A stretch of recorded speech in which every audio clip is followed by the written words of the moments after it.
Hello everyone, and welcome to our final Support Coordinator webinar of 2025, proudly brought to you by Endeavour Foundation.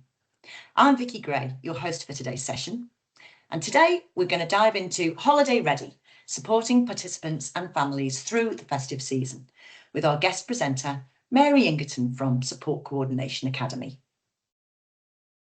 As we gather online with attendees joining us from across Australia, I'd like to acknowledge the significance of the lands we all call home. If you'd like to honour the traditional custodians of the lands you're logging in from, feel free to share their name in the chat. I'd like to begin by acknowledging the Gubbi Gubbi people, traditional custodians of the land on which I'm hosting from today. In the spirit of reconciliation, Endeavour Foundation acknowledges the traditional custodians of country throughout Australia and their connections to land, sea and community. We pay our respect to their elders past and present and extend their respect to all Aboriginal and Torres Strait Islander peoples today. Now, a quick note on housekeeping. Your microphones and cameras will stay off, but we'd love for you to join the discussion in the chat. If you have any questions for our presenters, pop them in the Q&A section and we'll answer them after the presentation. You'll also find a link to our privacy policy in the chat, so please feel free to reach out if you have any questions about that. As mentioned earlier, during this webinar, we'll delve into Holiday Ready, supporting participants and families through the festive season. Our presenter today is Mary Ingerton from Support Coordination Academy. But before handing you over to Mary, it's my pleasure to introduce you to Shania Brennan. Shania is Endeavour Foundation's Operations Manager for Client Support, leading a team of social workers and disability specialists who advocate for our clients. With qualifications in psychology, HR management and social work, plus 8 years in the community sector, she's passionate about empowering vulnerable people with choice and control. Over to you, Shania.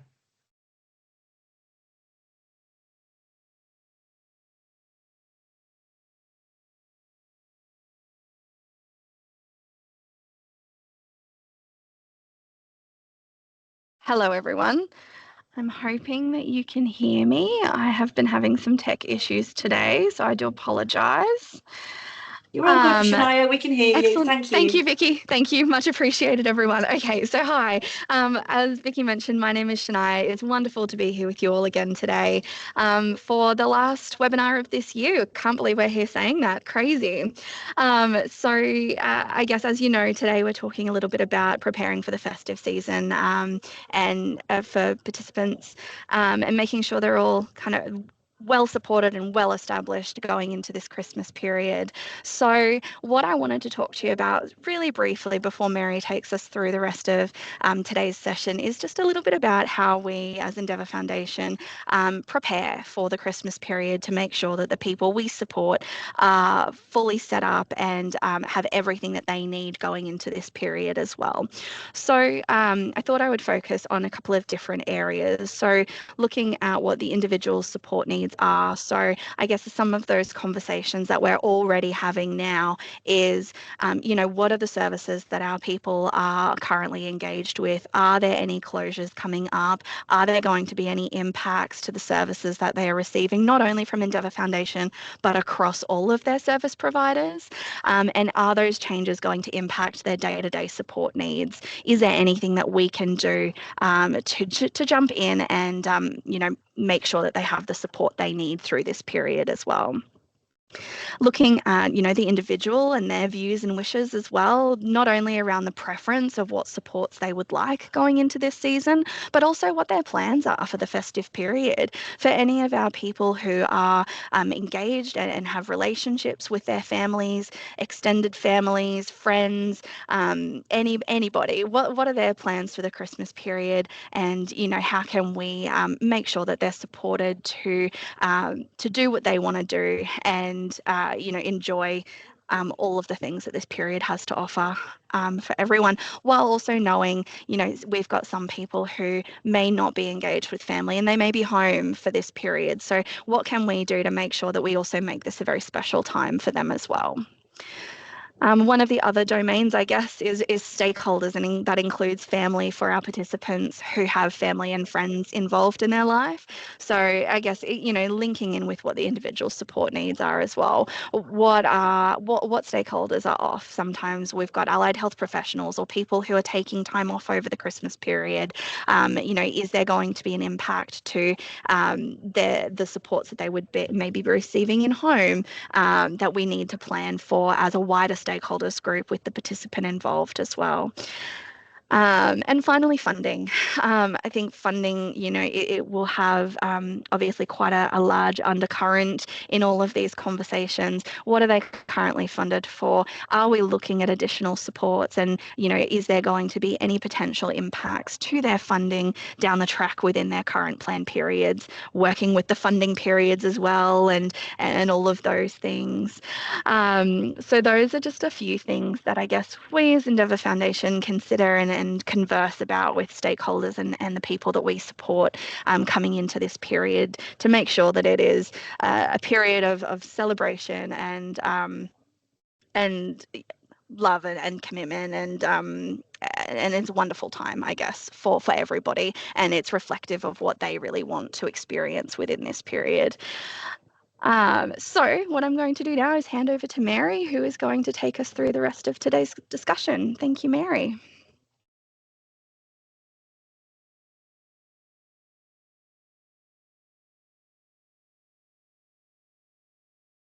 Hi, everyone. Thanks very much, Shania.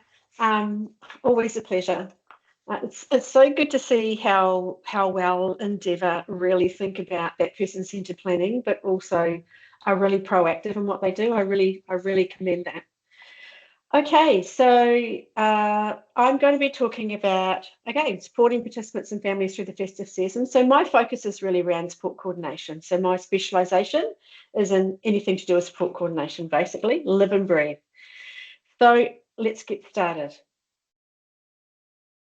Okay, holiday ready. So this is what we're going to have a look at today. And I'll just excuse myself. I have a bit of a sore throat, so I'm going to be drinking quite a bit of water.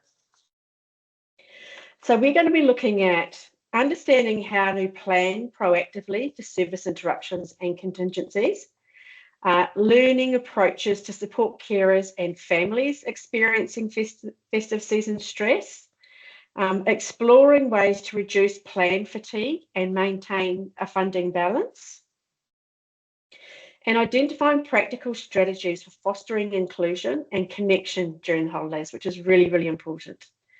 So something just to note, and I always say this, when I talk about a participant, I'm talking about a participant as a general term. I'm also referring to their extended support networks. That could be family, friends, nominees, whatever that might be. So just want to make that clear. Okay, so let's get started. Planning for service gaps. So many providers and community services, as Shania has just really talked about, close or reduce their hours over the Christmas period and often don't return to work until mid-January. I know probably a couple of years ago, we would really slow down about, end of November. December would be really quiet, January would be really quiet, and then February would start to kick in again. I'm actually finding it's really busy right up until Christmas now, and then January's really quiet. So I think it's really taking into consideration of planning ahead, because as support coordinators, we get really, really busy about doing the everyday things, following up, coordinating, linking, all those, communicating with our clients. But it's also about thinking about what's coming up. So putting our heads up out and just looking forward and going, okay, so we've only got, I don't know, where are we up to the 18th? 5-6 weeks until Christmas, which has just gone way too fast. So it's really just thinking about what's coming up, how many participants do we have, who are really vulnerable and who are not so vulnerable, but also really thinking about what are their plans and what does that look like. Okay. The thing that I actually find is that often participants may face sudden changes in their supports availability. This can lead to anxiety, gaps in personal care, or an increase in risks to accessing supports or not being able to access supports. So it's really about that forward planning. As support coordinators, We need to anticipate closures early by contacting service providers to confirm holiday hours, to prepare participants for possible changes to their daily support needs. This may include coordinating with mainstream services like health or mental health, child protection, justice, adult guardians, GP clinics, whatever might be relevant for the person that you are supporting. And it's about trying to confirm what the continuity of service might be. So when are they leaving? When are they coming back? What would that look like? It's also about being clear about your own availability. So what are your plans? What are your intentions over that Christmas period? Or when are you going to start taking holidays? Or are you working over that period and you're available? Also supporting participants to develop clear contingency plans. And it's about creating that or asking that, well, what if situation? So what if your regular support worker is away during this time? Or what other supports could you access if your support worker is away? What would that look like for you? So it's kind of creating that what if and having a really good conversation around that. Also supporting a participant to document this information and rearrange their schedules of support if required. Ensuring things like emergency contacts, if their need to, if a crisis happens, who they can contact, any backup supports that might be known or might be accessible. And encouraging participants to develop a single, even something like a holiday ready schedule. And it's something that I've done before, and it's just like a one-piece pager that they can put on their fridge or whatever that might be, to include things like medication pickup dates might change, therapy closure dates, backup contact services. And it's really just a reminder. It's a really easy thing to do, especially if it's like putting all your planning into a one-page document that everyone is really clear about what's happening over that period. And encouraging independence where appropriate. So supporting people to plan ahead and arrange transport, and really supporting a participant to think about what's coming up, but also to have that, build that capacity for them to have that conversation and that problem solving. So I'm going to give you a bit of an example. So one of the participants that I was working with regularly relied on community access to manage their anxiety. And then last year, their provider closed for about 3 weeks over the Christmas period. So we developed a plan, including a backup support worker through an alternative provider, which also included daily phone check-ins and scheduled activities with family members. So the preparation actually avoided a crisis and helped them to feel secure and prepared for the time that their regular support worker would be away. So we actually had to work that and plan that earlier to be able to introduce a new person, make sure that they understood their schedule, that other person, the participant, was really comfortable with them. And then we were able to put those plans in place. And then we had a really clear schedule about when their next support worker or the original support worker would come back in. And that's just a bit of an example. Okay. I'm not coughing yet, so that's a good thing. Okay. Supporting carers.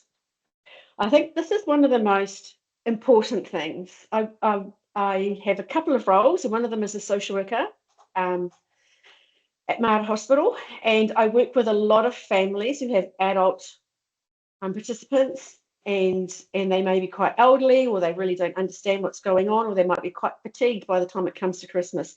So really thinking about the participant themselves, but who in that support network will also need some support around, especially direct carers.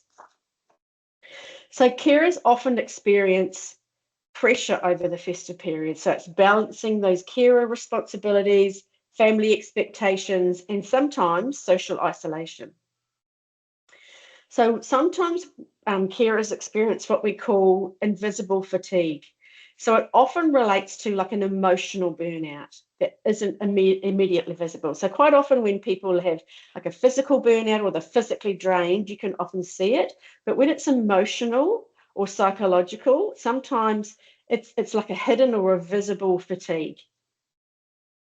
So as a support coordinator, it's really having these discussions with carers as well to try and recognise some signs of possible carer burnout. And it might be things like withdrawal of services or irritability, declining engagement in planning meetings. It could be just statements like, I just want this year to be over with. I'm done. I've had enough. So these kind of things might signal like a deeper exhaustion. So really spending time with carers and that support network to make sure that they have that, that circle of supports around the person. To understand a carer's resilience and capacity to care for their person over this period, it's helpful to ask open questions like, how are you coping as we head into the holidays? Or what would make this time easier for you? What are some of the plans that you have? Have you thought about how you're going, like if the support work is not available, have you thought about what that's going to look like? Sometimes I've actually found that just the act of listening and discussing and raising this, having these conversations, provides some relief because it actually helps the person stop and think about and focus on, okay, this is coming up, what do we need to do? It's also helpful to link in like respite and other support options available. So this could include like short-term respite opportunities through the use of NDIS funding, connecting with Carer Gateway. Often they might have options available, could be local council programs or even peer support groups.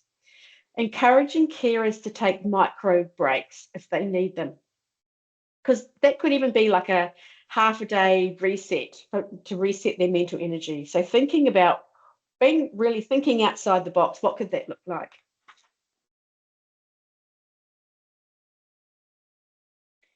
As well, when you're working with carers, really promoting that self-care and boundary setting and supporting a carer to discuss some realistic expectations.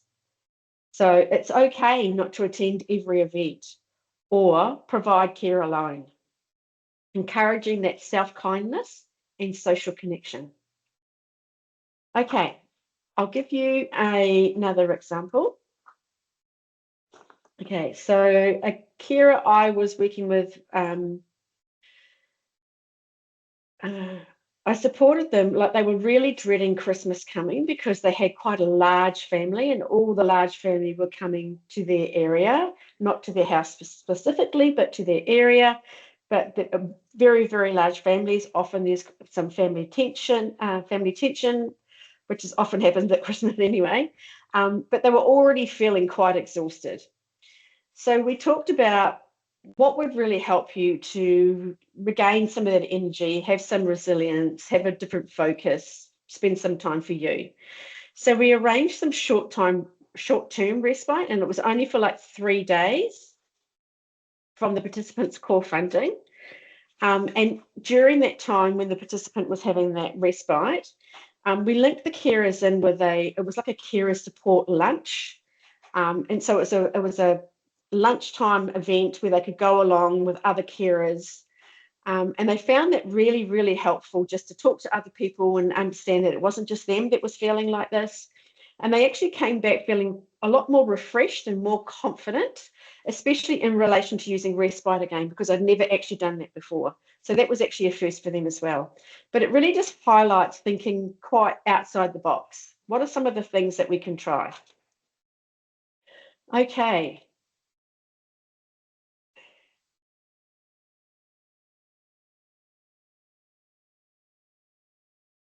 Managing plan fatigue. A bit of a funny thing.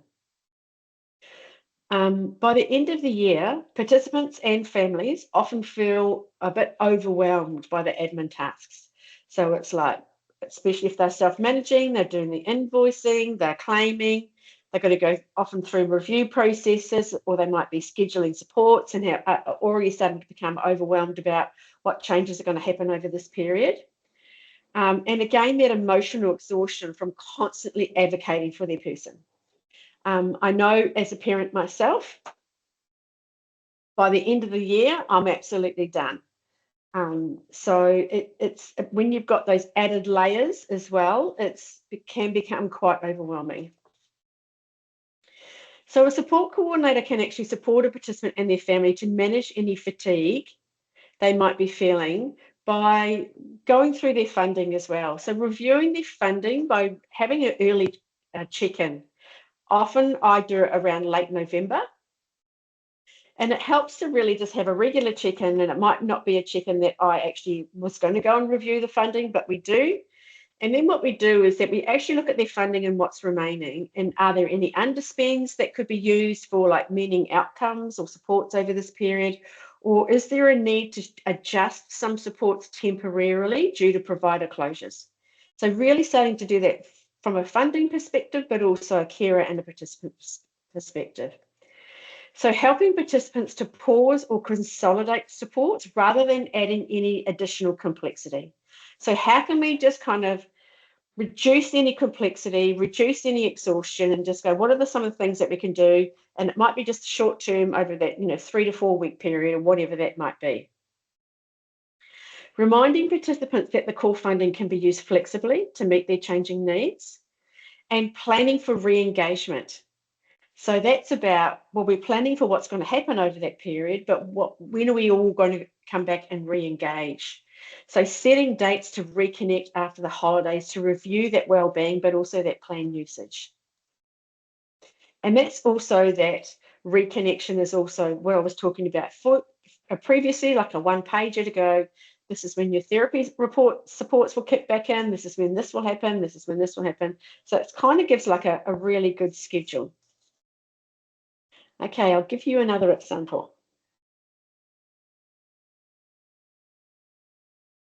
Okay.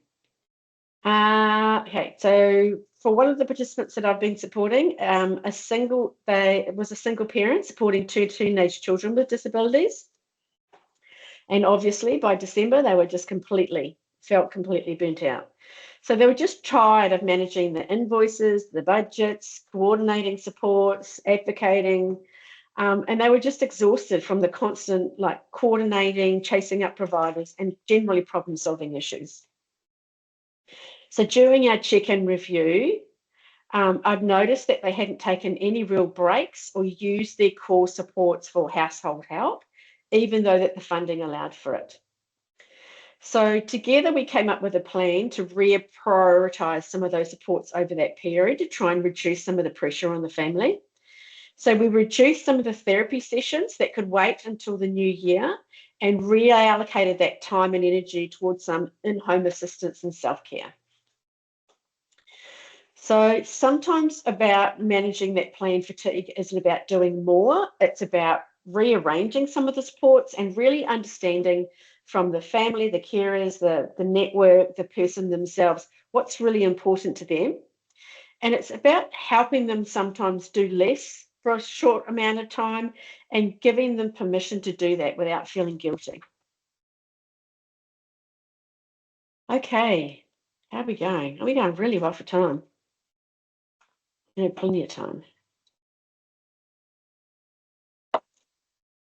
Throat is really sore. Gonna pour water. Okay, let's keep going. Social inclusion and wellbeing. This is my favourite.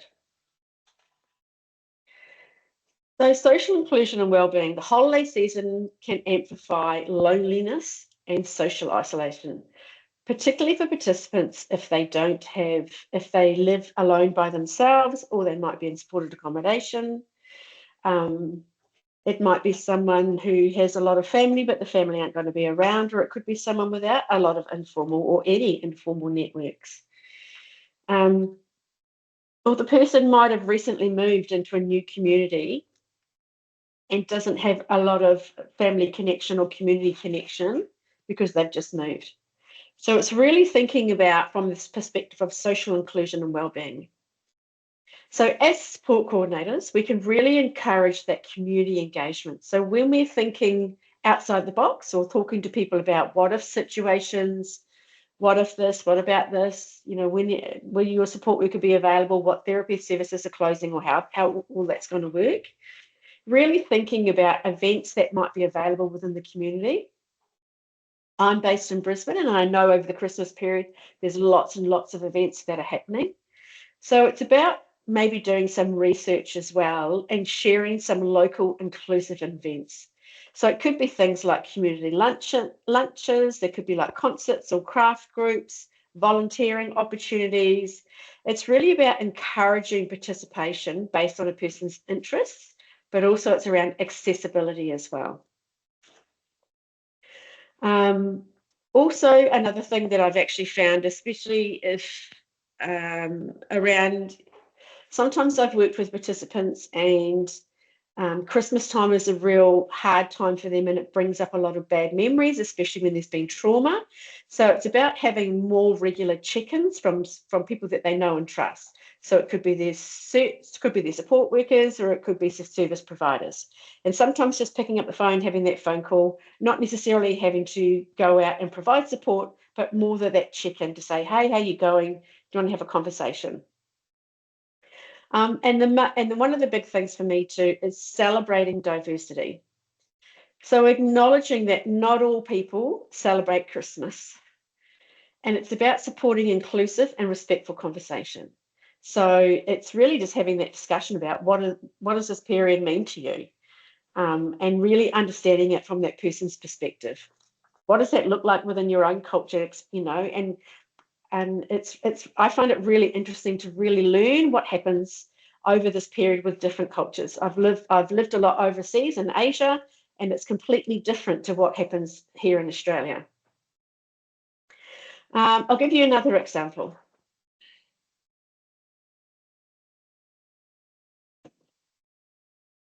There was a participant that I was working with that felt very isolated over Christmas. He was living in a SDA apartment with SIL support, had no informal supports, and was quite distanced from any relatives that he actually had any connection with. And he hadn't been living in the apartment for very long, so didn't really know his community that well.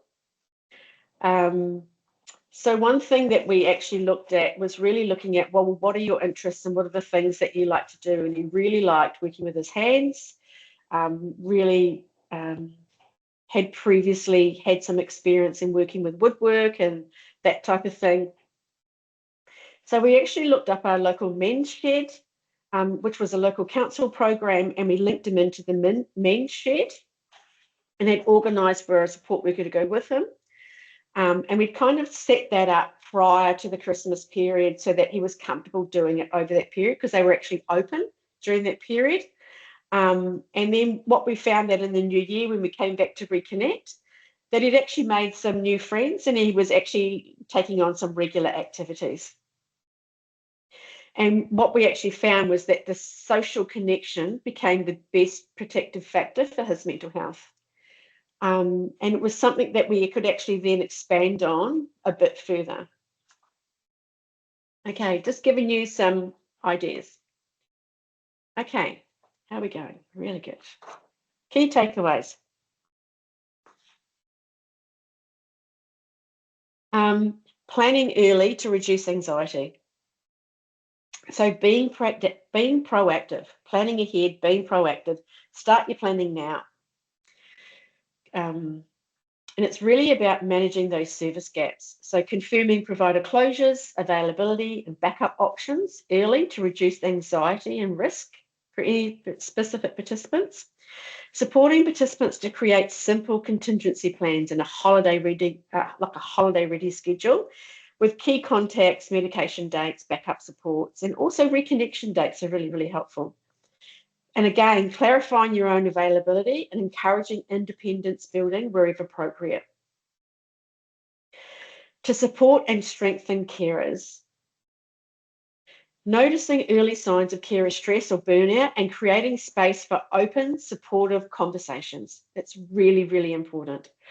Linking carers with respite, carer gateway, community programs to reduce some of the pressures around the festive season and encouraging healthy boundaries, taking micro breaks, and having realistic expectations about what can be achieved, what is achievable. Addressing some of that plan fatigue, so conducting early budget check-ins to manage underspend or overspend and adjusting those supports over the holiday periods, simplifying or consolidating supports to reduce any feelings of being overwhelmed, and highlighting that flexibility around the core budget, helping participants and family to prioritise rest by reducing some of that administrative load. Okay. And then encouraging that inclusion to support wellbeing and connection. And that's really thinking about how can we ensure that this person feels included over this period?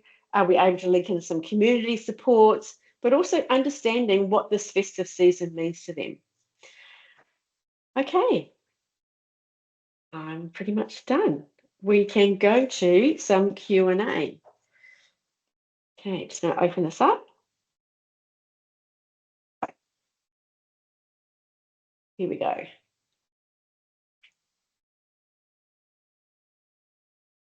I'm just waiting for my Q&A to open up. Not working. I'll do it again. Okay, now it's linking. Here we go. Okay, so how important is it for support coordinators to look after themselves during this period? Any tips? I think it's really, really important, especially if you're working with participants who have really high complexity, might be high risk, or some increasing risk that's going on. Really making sure that you do that forward planning and you put supports and services in place, that that the person is understanding of what's happening over that period, is really understanding your availability or non-availability, so that you're not getting, so that you don't have to be watching your phone, not that you should be watching your phone or anything like that as well, but it's about doing that forward planning so that you're actually taking care of your own self and well-being as well, so that you're not stressed over that period. You're not worrying about people. You're not feeling that you have to go and check your computer or ring someone or do whatever. So if you're committing to take time off over that period, making sure that you do that planning so that you can actually have a rest yourself and have some downtime. I think it's really, really important over that period. Okay, here we go. Let's scroll up. Are registered support coordination officers allowed to close down for 2 weeks over the Christmas and New Year holiday period? Are there any NDIA policies that prohibit this? No, not to my knowledge.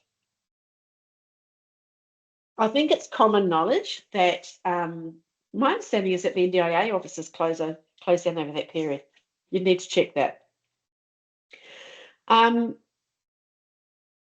There's nothing around, my understanding is, and please correct me if I'm wrong, my understanding is there's nothing around NDIS policies or guidelines or Quality and Safeguard Commission around registered providers needing to be open.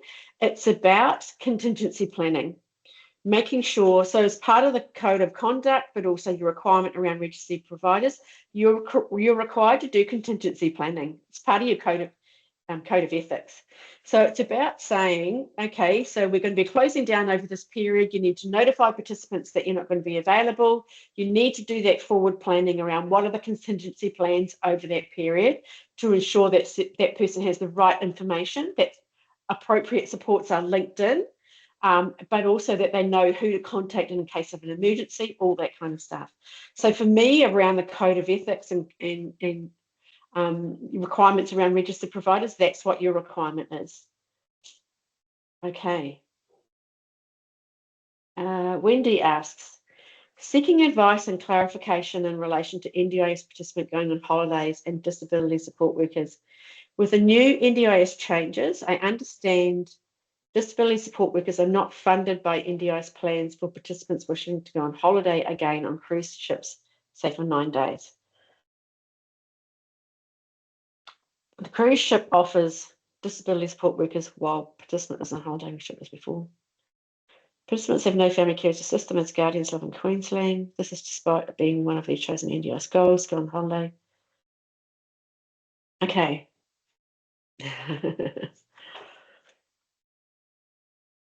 A participant, it's a really good question, Wendy, and I would probably need to go and do more research into it. But my understanding is that if a participant is going on a holiday, whether it's on a cruise ship, whether it's interstate, whether it's on an aeroplane or whatever it is, the NDIS won't pay for the holiday. So they won't pay for the person's room on a cruise ship, because everybody would love to go on holiday. Some of us can afford it and some of us can't. How the NDIS supports work, it always has to be in relation to their disability-related supports. So if a person with a disability wants to go on holiday and they don't have any informal supports that can support them to go on holiday, to care for them while they're on holiday, and they need someone to go with them to be safe, because there's a risk around their safety if they don't, then my understanding is support workers can be used to go with them on that holiday.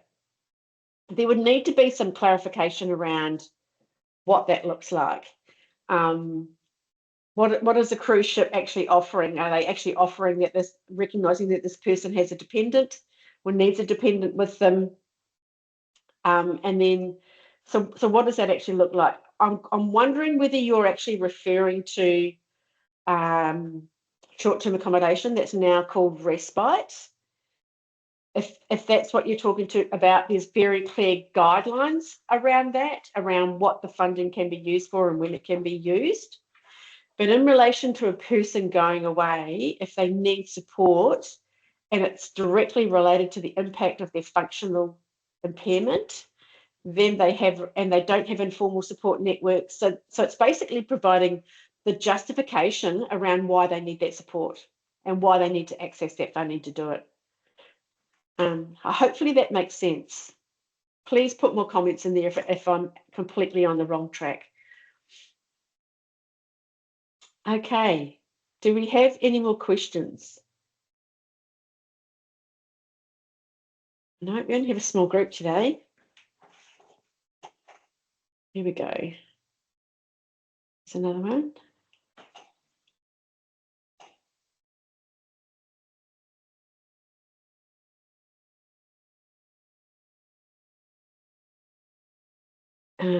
I think there's questions coming into the chat, but they're not being brought over to the Q&A.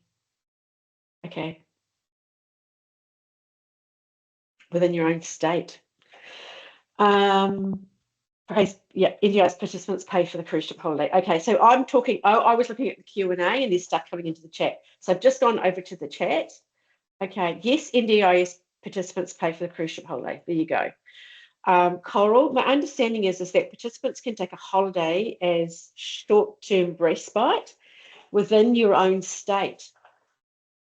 Interesting. I don't know, actually. I don't know that there are restrictions around the own state. I'd need to go and do some research around that. Most of the times when I've organised short-term accommodation or short-term respite, what it's called now, it's been local anyway. So I haven't really thought about whether it's going to be interstate. So that's something, basically going and having a look at the NDIS pricing arrangements and price limits, pardon me, to see what the conditions are in relation to respite. Does it clearly say you can't go interstate? I don't know. Can participants' SDA plan be used to pay a disability cabin at Resort Park? No. Specialist disability accommodation is specific funding for bricks and mortar where the person lives. It can't be used to go and provide other accommodation options. No, that's not what SDA is. Recently it has to be in your own state. Okay, thank you for Denise. I'm going to go and have a look at that because I haven't seen that before. It's great that you're bringing this up. Okay. Do you have any tips? Where are we at? Do you have any tips for trying to organise respite for someone who doesn't fit the mould or who qualifies to have funding included in their plan? Participant lives alone but has severe DID and needs respite, feeling of safety with cameras and protection of being in a hotel room rather than their own home. There are parts who are safe and others who aren't. Christmas is very tough for the person. Yeah.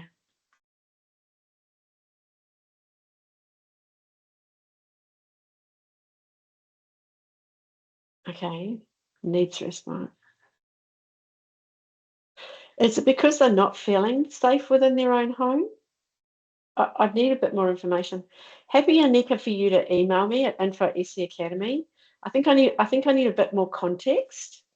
Basically, when you're looking at respite, it's really from a support coordination perspective. It's about providing evidence about why it's required and why it should be justified. So it's really about, why does the person need respite? What is that going to look like? What is the functional impact of their impairment, and how does that create barriers for that person? And how will the respite support that person to achieve their goals or outcomes, or what outcomes are going to be achieved by providing that respite? Very difficult to justify respite when a person is living alone. And it's really interesting that they've changed it from short-term accommodation to short-term respite, because it used to be called respite prior to the NDIS. It did in Queensland anyway. When a person is living alone, I've worked with a number of people who are living alone, and the way that we have looked at it is it's about broadening that person's opportunities and ability to increase their skills, confidence in a different environment. So it's about looking at it from a capacity building focus. And so I used to work with a gentleman who had an acquired brain injury, and he was in Brisbane, and he used to like to go to the Sunshine Coast. Couldn't go to the Sunshine Coast without support, so he always had to take a support worker with him.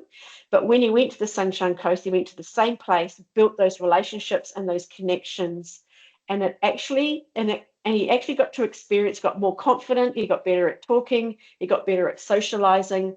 And I suppose it's about really thinking about how can that respite support that person to build that capacity outside the environment that they're already in.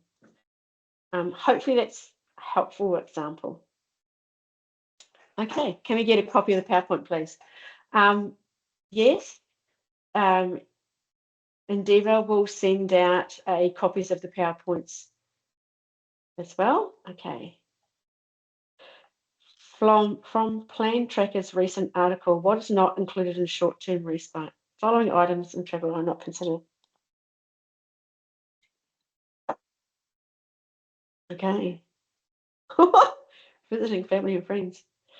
That's really interesting. I would go back to Plan Trackers and I'd ask them to clarify where they've got the information from, so that you can clearly reference it back to where they've got it. Is it somewhere? Is it something that they are just making assumptions about, or is it from advice directly from the NDIS? And if it is directly advice from the NDIS, I would be asking them to reference it and clearly clarify where they've got that information from, because that's really interesting.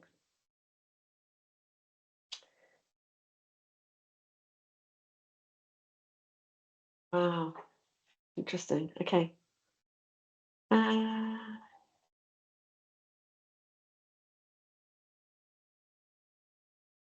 Okay. Just looking at some of the comments. Managed to get respite for a participant because it was a group trip and worked for her goals of meeting new people and gaining confidence in the community. Great. Fantastic. My email address is info@scacademy.com.au. It's on the slide there. Good idea to go back and seek their references. Great. Thanks so much for your insightful webinar. Okay, I think that's about it. Someone's got their hand up. Can you put a question into the comment? That'd be really great. Okay. Okay, Vicky, I think we are. I think we're pretty much. We've exhausted all our questions today, haven't we? Yeah. We'll just see if we've got that one more hand up. I'll just see if that. Just give that a second, just in case she or he. Sorry, you can't see the name. Is having just a typing moment in that question, but if not, we'll. Sorry, it was a mistake. All right, thank you. Okay. Thank you, Kazoo. Right, not a problem. Okay. Okay. Brilliant. Well, thank you so much, Mary, for another great session. I'm sure that sparked plenty of ideas for you all to support your clients over this very busy festive season. As Mary said, next week you'll get an email with all the recording of today's session and the PDF of the presentation. Plus, we'll share an additional resource with the questions that Mary's answered today. We'll pop that into an article, so you can refer back to that if you need to. Finally, we're also currently planning next year's webinar topics, and we would love your input. So if you can please keep an eye out for the email over the next 2 weeks, inviting you to complete our end of year survey. It's the perfect chance for you to have your say about which topics you would like to learn more about in 2026. And before we go, we just shared a link to our webinar recordings on YouTube, so you can catch up with any of our previous sessions over the last couple of years. We've got quite a gallery there now, so please hop on in and just check out what we have from Mary's brilliant mind for you guys to read over and listen to. We've also dropped a link to our Care Connect monthly newsletter in the chat, and that's also full of resources and handy information for support coordinators. On behalf of Endeavour Foundation, I'd like to thank you all for attending today's webinar and for being part of all of our sessions throughout the year. I wish you all a wonderful afternoon, a very safe Christmas, and we very much look forward to seeing you all again in 2026. Thanks again. Goodbye.